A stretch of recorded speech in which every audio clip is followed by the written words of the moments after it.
तुम्हारे समक्ष पिछले वीडियो को कंटिन्यू करते हुए एक नए वीडियो को डाल रहे हैं।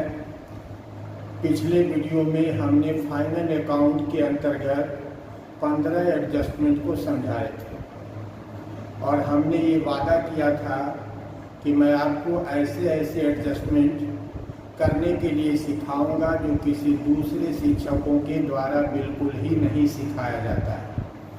आमतौर पर जब भी कोई शिक्षक अपने छात्रों को एडजस्टमेंट बताते हैं तो outstanding expenses, prepaid expenses, accrued income या unearned income, depreciation, bad debt, provision for doubtful debts, provision for discounted debtor and creditor, interest on capital, interest on drawing इत्यादि सारे समायोजनाओं के बारे में मैंने भी आपको अच्छी तरह बता दिया।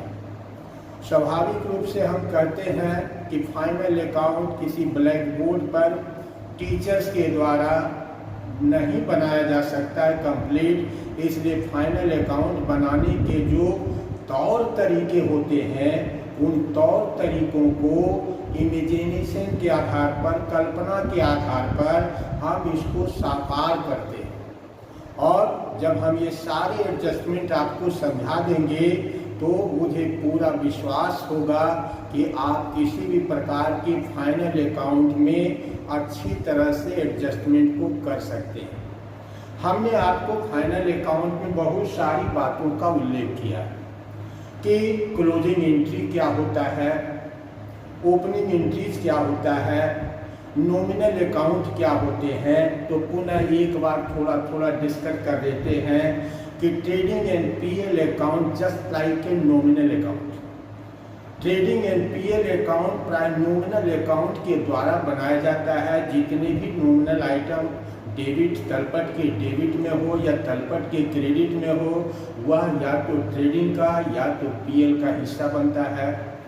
बैलेंस शीट हमेशा रियल अकाउंटिंग पर्सनल अकाउंट को होल्ड करता है। इसके अंतर्गत कोई भी नॉमिनल अकाउंट नहीं लिखे जाते हैं। एडजस्टमेंट का मतलब हम समझाए कि हमेशा दो बार फाइनल अकाउंट में लिखा जाता है, एडजस्ट किया जाता है, एक बार डेबिट की ओर तो दूसरी बार क्रेडिट की ओर। हम आपको बहुत कठिन से कठिन एडजस्टमेंट को सिखाने का प्रयास करते हैं, अर्थात बहुत सारे प्रश्नों से हम एडजस्टमेंट छांट कर आपके समक्ष रख देते हैं ताकि सभी प्रकार के एडजस्टमेंट का किसी एक ही हिसाब के साथ सब काम पूरा कर लिया जाए। और यह हिसाब बनाने का काम आप सेल्फ करेंगे, स्वयं करेंगे, इस विश्वास के साथ कि आपका हिसाब पूरी तरह से बनेगा, चाहे एडजस्टमेंट कोई भी क्यों न हो। हम बताएं कि एडजस्टमेंट का कोई आकार नहीं, कोई प्रकार नहीं, कोई स्वरूप नहीं होता। एडजस्टमेंट सिर्फ एडजस्टमेंट होते हैं और किसी भी प्रकार के एडजस्टमेंट दिए जा सकते हैं। मैंने आपको कहा कि कोई एडजस्टमेंट मेरी ओर फेंक कर देखिए, कमेंट बॉक्स में मैं उसका उत्तर आपको जरूर दूंगा।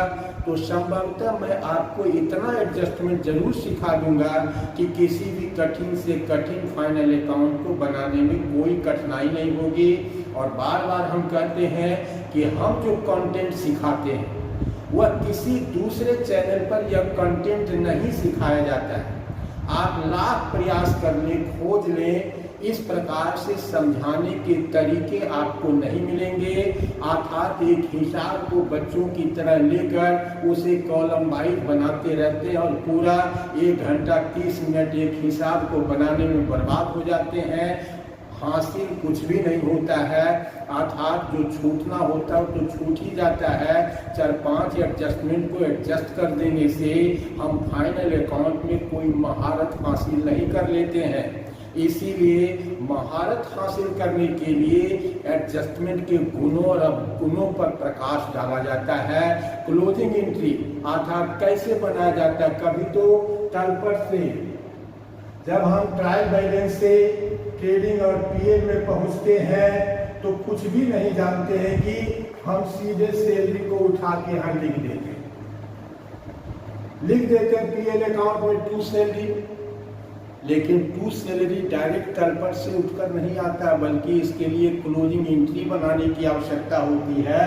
ये trial balance to trading in PL account में पहुंचने के लिए तलपट के हर एक आइटम का एक क्लोजिंग एंट्री बनाया जाता है, अर्थात इसका क्लोजिंग एंट्री बनाया जाता है पीएल अकाउंट या टू सैलरी अकाउंट। तब वह पीएल अकाउंट के डेबिट साइड में पुटअप होंगे, अन्यथा डायरेक्ट सैलरी कभी पीएल अकाउंट में पुटअप अगर कर दिए जाते हैं तो यह सिर्फ सुविधा के दृष्टिकोण से हो सकता है। एक्चुअली अकाउंटिंग के दृष्टिकोण से इसको सही नहीं कहा जा सकता है कि हम सीधे सैलरी को तलपट से उठावें और पीएल में रख दें, अर्थात इसको सही रखने के लिए हमको पीएल अकाउंट या टू सैलरी अकाउंट के रुजनामचे को पुटअप करना होगा। That is called closing entry. अर्थात इसी संदर्भ में सब बातें होती हैं। नॉमिनल अकाउंट के ही सिर्फ क्लोजिंग एंट्री बनते हैं, ये भी बात जान लीजिए। कोई नहीं बताएगा, किताब भी नहीं बताएगा। सिर्फ नॉमिनल अकाउंट के ही क्लोजिंग एंट्री होते हैं। और वह कुल क्लोजिंग एंट्री कितने होते हैं तो नंबर 1 गिनते जाइए। 3 रोजनामचे ट्रेडिंग के होते हैं, 3 रोजनामचे प्रॉफिट एंड लॉस अकाउंट के होते हैं। बैलेंस शीट का कोई क्लोजिंग एंट्री नहीं होता है। क्यों नहीं होता है? तब तलपट लेजर, सबसे पहले हम कहाँ चलते हैं? लेजर से हम पहुंचते हैं तलपट, तलपट से कहाँ पहुंचते हैं? Balance sheet. दैट मीन्स हम सब काम एज इट इज करते हैं। लेजर में भी डीआर था, तलपट में भी डीआर है, बैलेंस शीट में भी यह डीआर है, अर्थात एज इट इज उठाकर उसको आगे ले चलते हैं, डीआर को सीआर नहीं करते हैं। यद्यपि कि सैलरी को पीएल अकाउंट में लाने के लिए, सैलरी अकाउंट को क्लोज करने के लिए सीआर डेबिट आइटम होता है, इसीलिए PL account D R to salary, अर्थात सैलरी को क्रेडिट किया जाता है तब सैलरी अकाउंट क्लोज होता है। इसका मतलब समझते हैं कि जितने भी नॉमिनल अकाउंट के आइटम होते हैं जिसे हम ट्रेडिंग और पीएल अकाउंट में लाते हैं वह प्राय क्लोजिंग एंट्रीज के द्वारा लाया जाता है, जबकि बैलेंस शीट के लिए कोई क्लोजिंग एंट्रीज नहीं बनाया जाता है, क्योंकि यह लेजर से ट्रायल बैलेंस और ट्रायल बैलेंस से बैलेंस शीट में एज इट इज पहुंचता है। दैट मीन्स यह डेबिट है तो डेबिट पहुंचा, इसलिए रियल अकाउंट और पर्सनल अकाउंट के कोई क्लोजिंग एंट्री नहीं होते हैं। ये फाइनल अकाउंट में कोई आपको नहीं समझा सकता है। बैलेंस शीट से जब हम नेक्स्ट ईयर पहुंचते हैं, जब नेक्स्ट ईयर पहुंचते हैं तो बैलेंस शीट के हर एक आइटम को लेकर एक ओपनिंग एंट्री बनाया जाता है, और ओपनिंग एंट्रीज बनाने का मुख्य उद्देश्य होता है कि बैलेंस शीट के जितने भी आइटम डेबिट और क्रेडिट है एक खाते खोल कर उसे बैलेंस बीडी और सीडी के रूप में रखा जा सके। इसलिए बैलेंस शीट का सिर्फ ओपनिंग एंट्री होता है, क्लोजिंग एंट्रीज नहीं होता है। जबकि trading and profit and loss account में आने वाले जितने भी आइटम होते हैं सबका क्लोजिंग एंट्री होता है। तभी वह ट्रेडिंग अकाउंट में टू परचेज लिखा जा सकता है, क्योंकि परचेज तो डेबिट का कोड कराता है, इसीलिए यह खाता तभी बंद होगा जब यह किसी भी खाते में चलकर क्रेडिट किया जाएगा।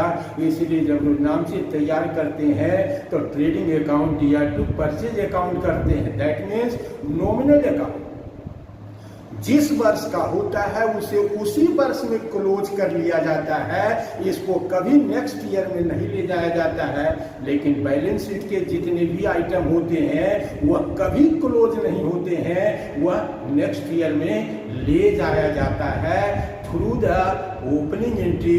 इसलिए बनाते हैं रोजनामचा cash account Dr, building account Dr, machinery account Dr, furniture account D R, to capital account, to liabilities account, to creditor account इत्यादि रोजनामचे के द्वारा, जिसको हम ओपनिंग एंट्रीज कहते हैं। और इतना सब खाता खोलकर to balance BD, by balance BD, अर्थात एसेट्स के लिए बैलेंस बीडी और लायबिलिटीज के लिए बैलेंस सीडी लिखते हैं।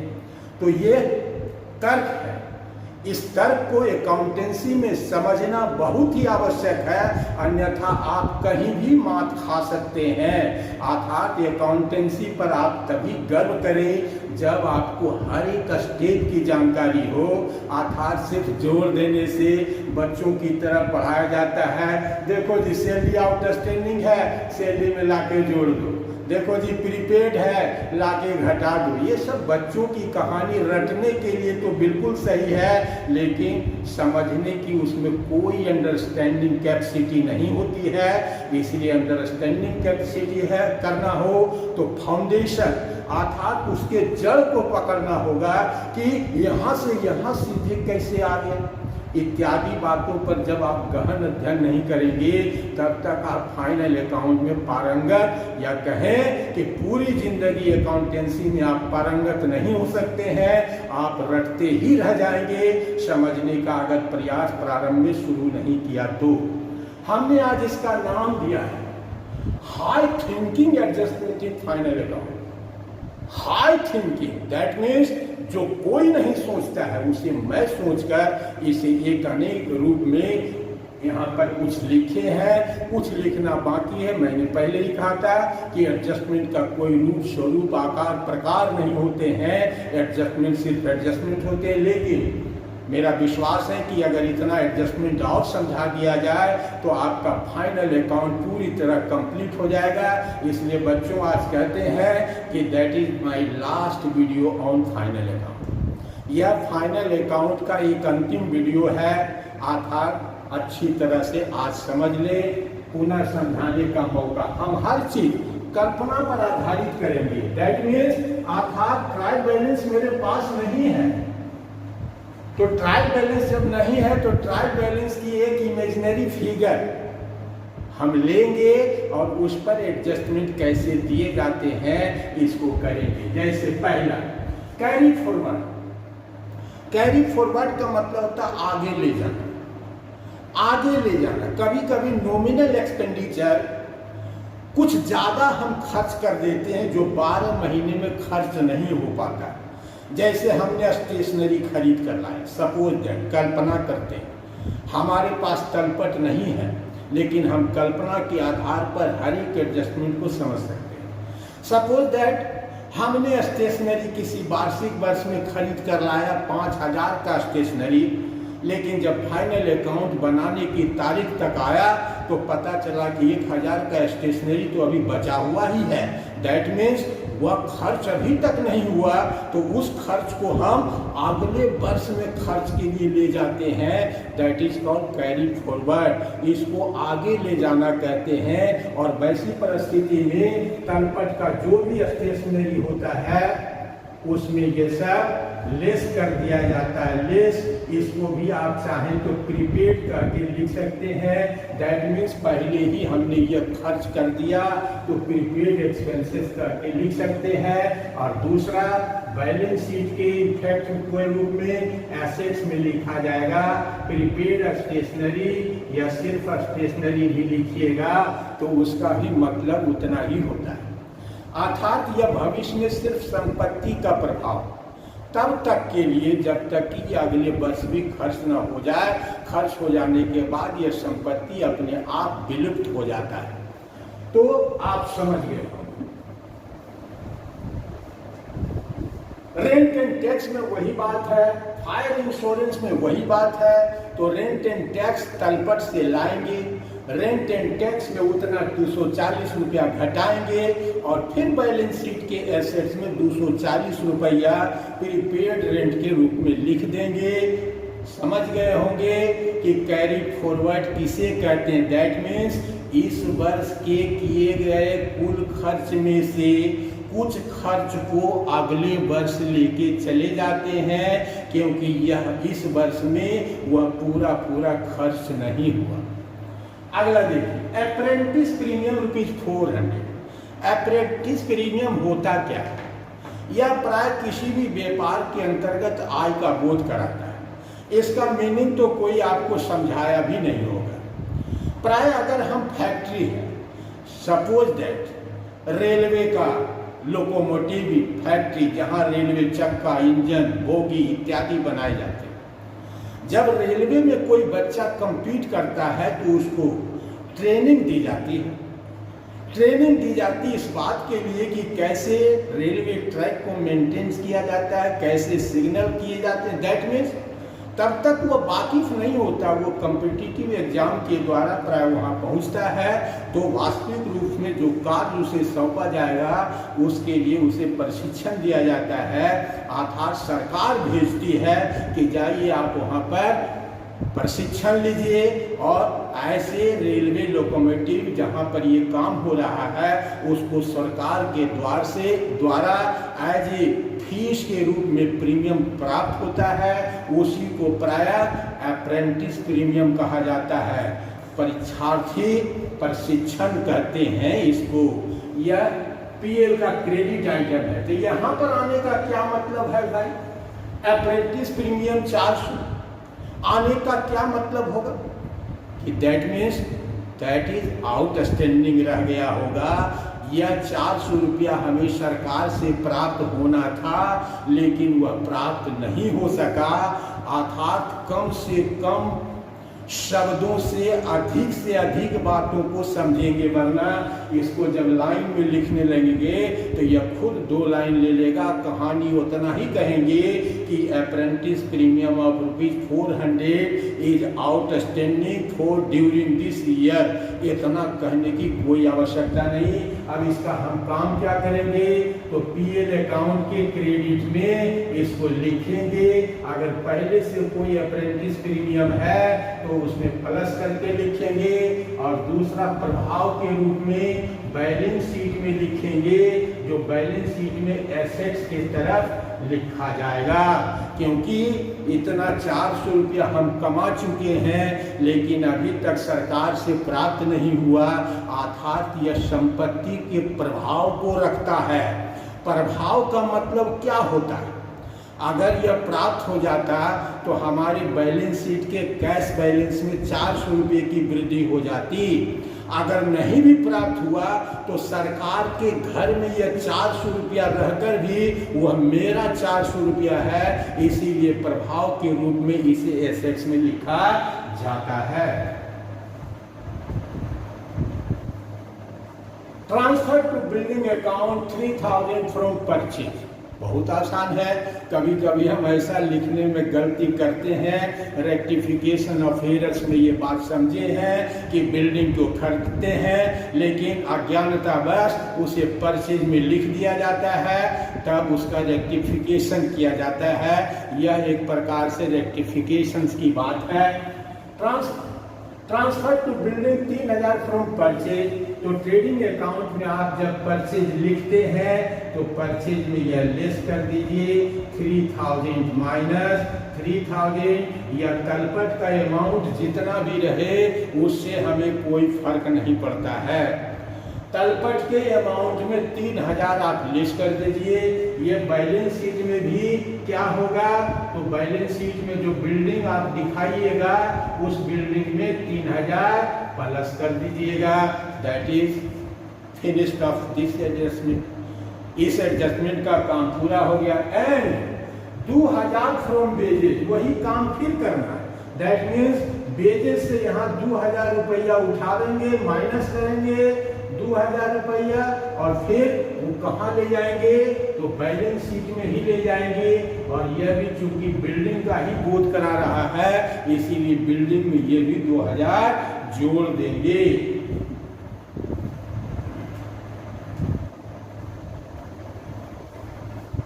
Next, interest earn but not received भी 500 या जनरल है। इसको बहुत खास नहीं कहा जा सकता है। मैंने ब्याज कमा लिया लेकिन अभी तक प्राप्त नहीं हुआ। स्वाभाविक रूप से आउटस्टैंडिंग इंटरेस्ट है। पीएल अकाउंट के क्रेडिट में ऐसे इंटरेस्ट लिखे जाते हैं, उसी में आप एड आउटस्टैंडिंग मीन्स तलपट वाले इंटरेस्ट में लाके इसको जोड़ दीजिएगा आउटस्टैंडिंग इंटरेस्ट। और इसको बैलेंस शीट में कैसे लिखिएगा एज एन इफेक्ट के रूप में, फ्यूचर इफेक्ट के रूप में, या बैलेंस शीट के एसेट्स में लिखाएगा आउटस्टैंडिंग इंटरेस्ट। इस प्रकार इसके भी काम पूरे हो गए।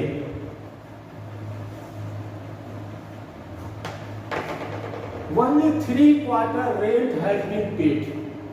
Only 3/4. एक क्वार्टर में 3 महीना होता है, एक साल में कुल 4 क्वार्टर होते हैं।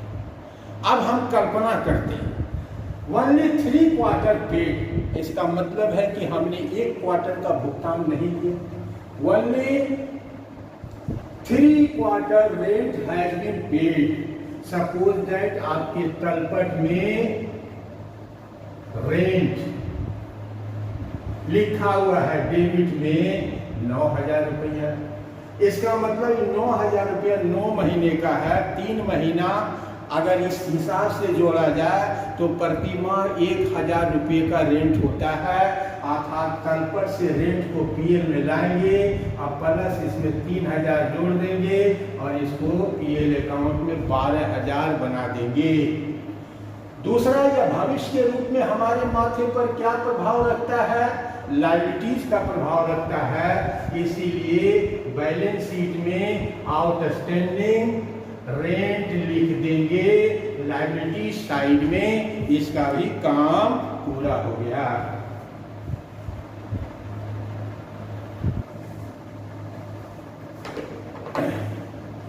Interest on loan 450 bar omitted. Interest on loan 450 bar omitted, लिखना छूट गया। ओमिटेड दैट मीन्स लिखना छूट गया।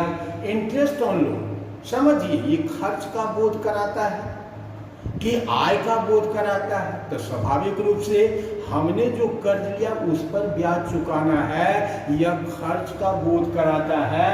और 450 रुपया लिखना छूट गया तो लिख डालिए, ये पीएल अकाउंट है, इधर आउटस्टैंडिंग इंटरेस्ट ऑन लोन लिख देंगे 450 रुपया। और यह फ्यूचर इफेक्ट के रूप में हमारा क्या होगा? तो लायबिलिटीज होगा। तो बैलेंस शीट में आउटस्टैंडिंग इंटरेस्ट ऑन लोन 450 रुपया लिख देंगे। ये भी आपका समाप्त हो।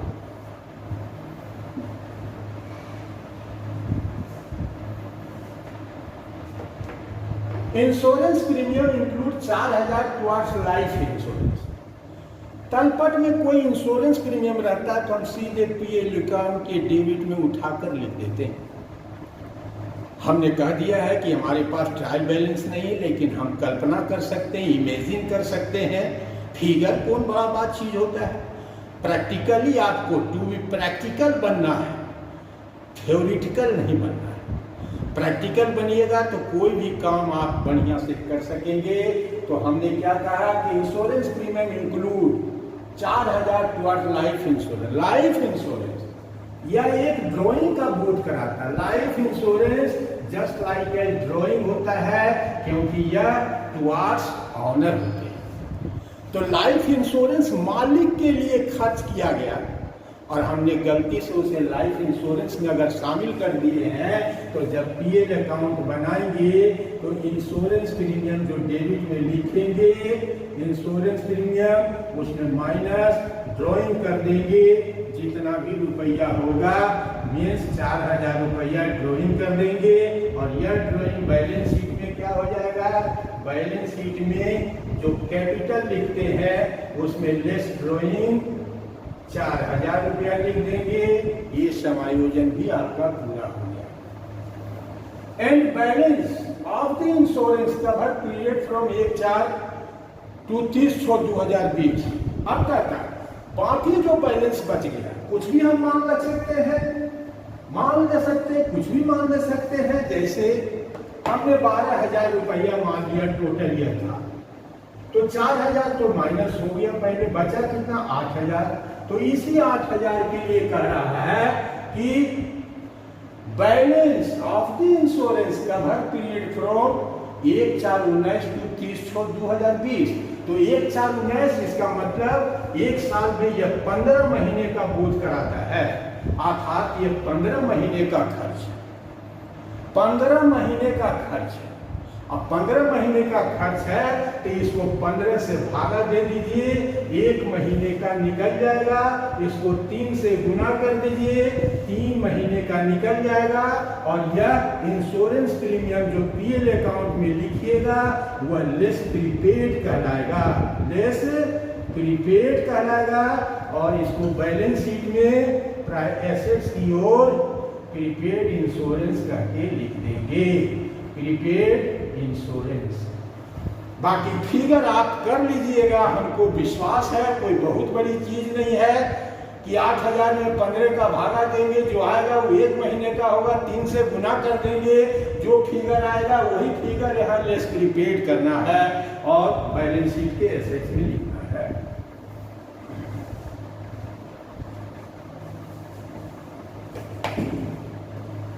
Half of building are use for residential purpose. व्यापार में जो भी बिल्डिंग है उसका आधा रेसिडेंशियल पर्पस में प्रयोग होता है, मीन्स व्यापारिक प्रयोग नहीं होता है। रेसिडेंशियल पर्पस का मतलब फिर ये मालिक को ही संबोधित करता है, मालिक को संबोधित करता है। इसका मतलब रेंट से संबंधित जो भी खर्च होगा, क्योंकि बिल्डिंग का रेंट ही होता है, बिल्डिंग का रेंट होता है। अगर हमने कोई बिल्डिंग हायर किए हुए हैं, उसका किराया दे रहे हैं, मान लीजिए उस बिल्डिंग का किराया 6000 है, तो इसमें 3000 रुपया फिर ड्राइंग का है, ये फिर ड्राइंग हो गया, अर्थात इसे ड्राइंग के रूप में लेस कर देंगे और फिर बैलेंस शीट में उसी भी प्रकार से कैपिटल में ड्राइंग को 3000 रुपया हटा देंगे, ये भी काम आपका पूरा होगा। Commission to manager 10% of net profit, ये बहुत ही तर्क वाली बात होती है। हमने दोनों कंडीशन एक साथ लिख दिया, before and after charging commission. प्रायः देखिए, किसी भी वीडियो को देखिए, मेरा दावा है वो सिर्फ इतना ही बताते हैं, बिफोर रहे तो 10/100 दो, और आफ्टर रहे तो 10/110 कर दो। विद्यार्थी जरा मन में बैठाकर सोचिएगा, अगर आपने फाइनल अकाउंट में एक काम किया है तो मन में बैठा के सोचिए कि यह 10/100 और यह 10/110 क्यों करते हैं। क्या किसी ने आपको बताया? इसका उत्तर बिल्कुल होगा कि आप नहीं बताए गए होंगे, सिर्फ करने के लिए कहा जाता है, बताया नहीं जाता कि 10% 110 कैसे हो। तो इसका शाब्दिक अर्थ पहले तो एक्सप्लेन करना सीखिए। बिफोर का मतलब होता है कमीशन चार्ज करने के पहले आए हुए लाभ का 10%, और उसका मतलब होता है कमीशन चार्ज करने के बाद आए हुए लाभ का 10%। अर्थात जब हम पीएल अकाउंट बनाते थे, यहाँ पर आ जाइए जरा से समझ लीजिए, ये पीएल अकाउंट में एक कमीशन और एक नेट प्रॉफिट का फिगर पहले रफ पर निकालते, रफ पर निकालते हैं। दैट मीन्स यहाँ एक फिगर निकालते हैं जिसमें कमीशन भी होता है और नेट प्रॉफिट भी होता है। इसी नेट प्रॉफिट से कमीशन को बाहर किया जाता है। अगर इसको बाहर कर दें तो बचा हुआ शेष कितना बच जाएगा, वह नेट प्रॉफिट का जाएगा।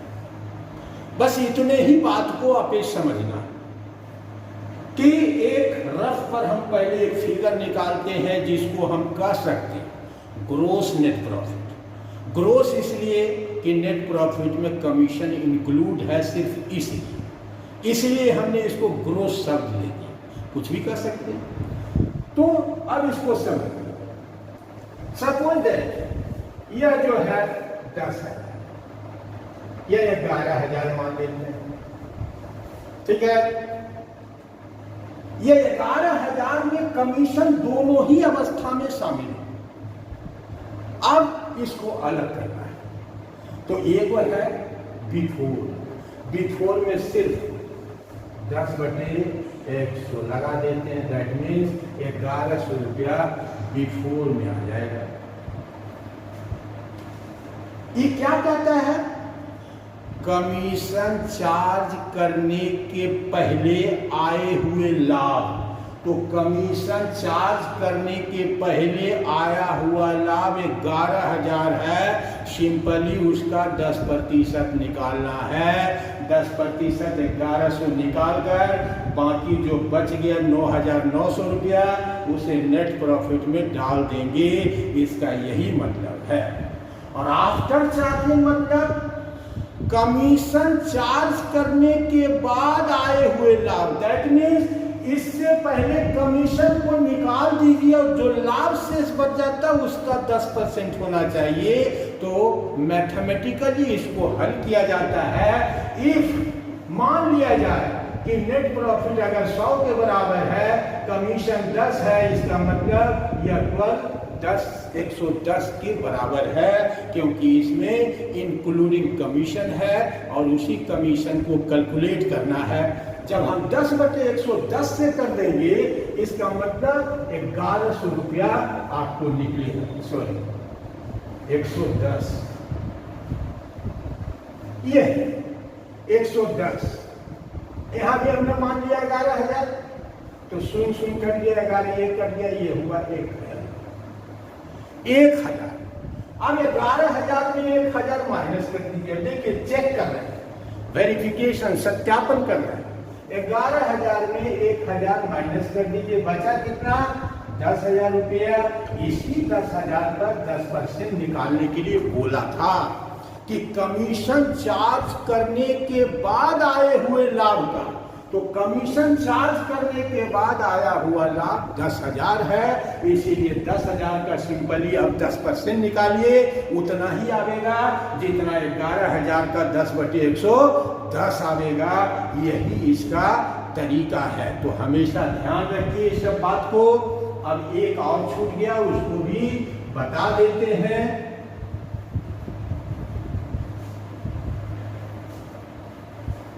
देखिए इसको लॉस ऑफ गुड्स 5 है, but insurance company admitted claim 4,700। हमारा जो भी स्टॉक होता है, गोडाउन होता है, प्राय सबका वर्तमान में बीमा कराया जाता है।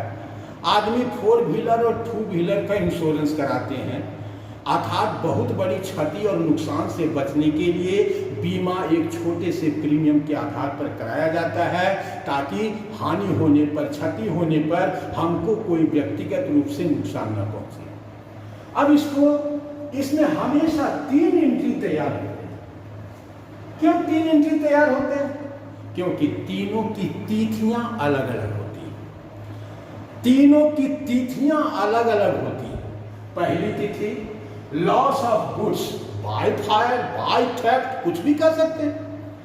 जब ऐसा होता है, मान लिया जाए फायर है, तो पहला रुद्रांचा बनता है जिस तारीख को यह हानि हुई है, loss of goods by fire account ER to purchase account. अब इसका क्लेम हम इंश्योरेंस कंपनी पर करते हैं। करने में अभी तुरंत आग लगा है, अभी आग बुझा नहीं और हम इंश्योरेंस कराने क्लेम करने जाएंगे, ये संभव है नहीं। अर्थात लिखा पढ़ी कितना स्टॉक जला, क्या है, मिलान करते हैं। अर्थात इंश्योरेंस कंपनी पर कितना क्लेम किया जाए, इसको कैलकुलेट करते हैं, तब एक रोजनामचा फिर बनाते हैं। यहाँ पर क्या बनाए, loss DR to purchase account, और यहाँ क्या बनाएंगे, ये लॉस ट्रांसफर कर देंगे इंश्योरेंस कंपनी में, insurance company DR to loss account. अब तीसरा रुद्रांश, आज हम क्लेम किए हैं तो क्लेम करते के 7 रुपया प्राप्त नहीं होता है। अगर ऐसा होता तो 5,000 हानि के जगह हम 50,000 बता देते, इंश्योरेंस कंपनी का भट्ठा बैठ जाता।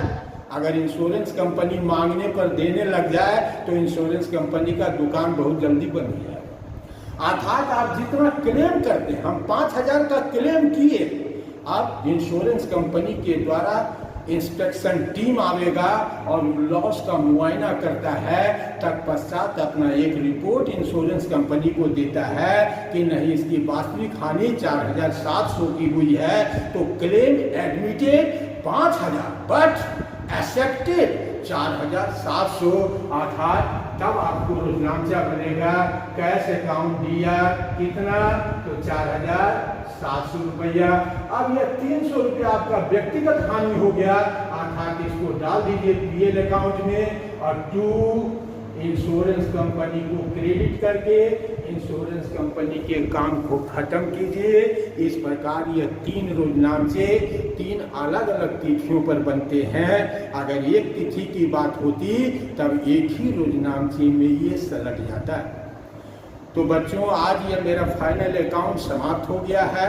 फिर मैं कहूँगा कि जब भी आप किसी भी वीडियो को पढ़ते हैं तो कंटेंट का मिलान अवश्य कीजिए कि मैं जो कंटेंट आपको बता रहा हूं क्या किसी दूसरे वीडियो में भी ये कंटेंट मिलते हैं या इस प्रकार से समझाए जाते हैं। मैंने तो एक बारगी ही समझिए फाइनल अकाउंट के 20 हिसाब को पूरा कर दिया, अर्थात तलपट का फेस में होना, चेहरा देखकर बनाना और बिना चेहरे के फाइनल अकाउंट को पूरा करना भी एक प्रकार का, एक अलग प्रकार का ज्ञान होता है। वो ज्ञान से मैं आपको विभूषित कर रहा हूँ, इस बात को समझिए। हमेशा पढ़िए, नहीं कहते नहीं पढ़िए, दूसरा वीडियो देखिए, नहीं कहते कि नहीं देखिए, लेकिन कंपेयर विथ कंटेंट्स, अर्थात जब भी अच्छा और बुरा का अंतर निकालना है तो उस वीडियो में पढ़ाए गए कंटेंट और इस वीडियो के पढ़ाए गए कंटेंट का मिलान जरूर करना चाहिए। तत्पश्चात ओवरऑल लाइफ, आप लाइफ में एक वीडियो को पकड़िए और उसके ज्ञान को प्राप्त कीजिए, वरना खिचड़ी परोस हो जाइएगा।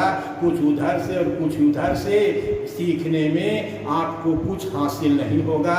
तो बच्चों, अगर बिल्कुल ही वीडियो आपको अच्छा लगता हो तो लाइक, शेयर और सब्सक्राइब करने में जरा सा भी देर मत कीजिए, ताकि मैं निरंतर आपके लिए नए नए वीडियो, नए नए कंसेप्ट के द्वारा जो प्रायः किताबों में भी नहीं होते हैं, इस बात का मैं दावा करता हूं कि मैं जो पढ़ाता हूं, जो तरीके को ईजाद करता हूं, वह प्रायः किताबों में नहीं पाए जाते हैं। अगर पाए जाते तो हम सब शिक्षकों की आवश्यकता ही क्या थी? कोई आवश्यकता नहीं थी, क्योंकि किताब समर्थ है सब कुछ आपको सिखाने के लिए। वह किताब और समर्थ है, इसीलिए मैं आपके बीच में किताब और विद्यार्थी के बीच में एक गुरु इसीलिए होता है कि किताबों से आप नहीं सीख पाते हैं। मैं आपको सिखाने का एक शॉर्टकट ट्रिक, एक तरीका, डीप कॉन्सेप्ट इत्यादि की बातें करता हूँ। तो बच्चों, आज के लिए इतना। फिर मिलते हैं किसी नेक्स्ट टॉपिक में, नेक्स्ट वीडियो के साथ। तब तक इसको पढ़ें, लाइक करें, शेयर करें और सब्सक्राइब करेंगे। Thank you.